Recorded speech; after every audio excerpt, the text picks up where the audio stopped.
Welcome back. Thanks for staying with us. Cries from the banking sector are getting louder as more ATMs across the island buckle under pressure. In this week's edition of the Business Review, we take a closer look at the reasons behind frequent ATM downtime.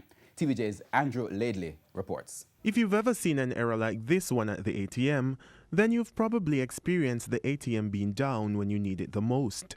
Executive Vice President for Scotiabank's retail banking in Northern and Central Caribbean, Audrey Togwell Henry, explains why. The demand for ATM services, particularly at the end of the month, is creating a little bit of negative customer experience.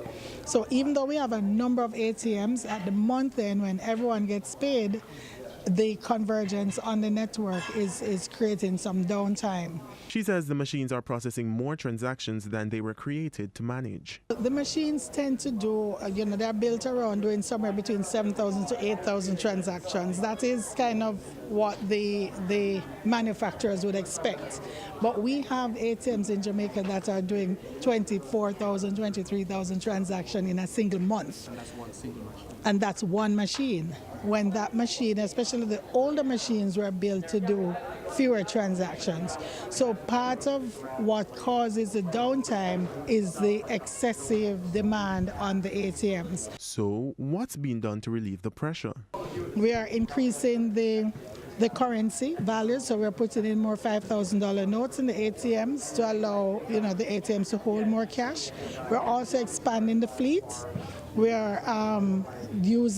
have jets that allows customers to use machines right across multi-link, so you can use any machine from any bank and not just restricted to using your bank machine for withdrawals or for balance inquiries and so on. Meanwhile, Ms. Togwell Henry says more ATMs are coming soon to ease the pressure on the existing machines.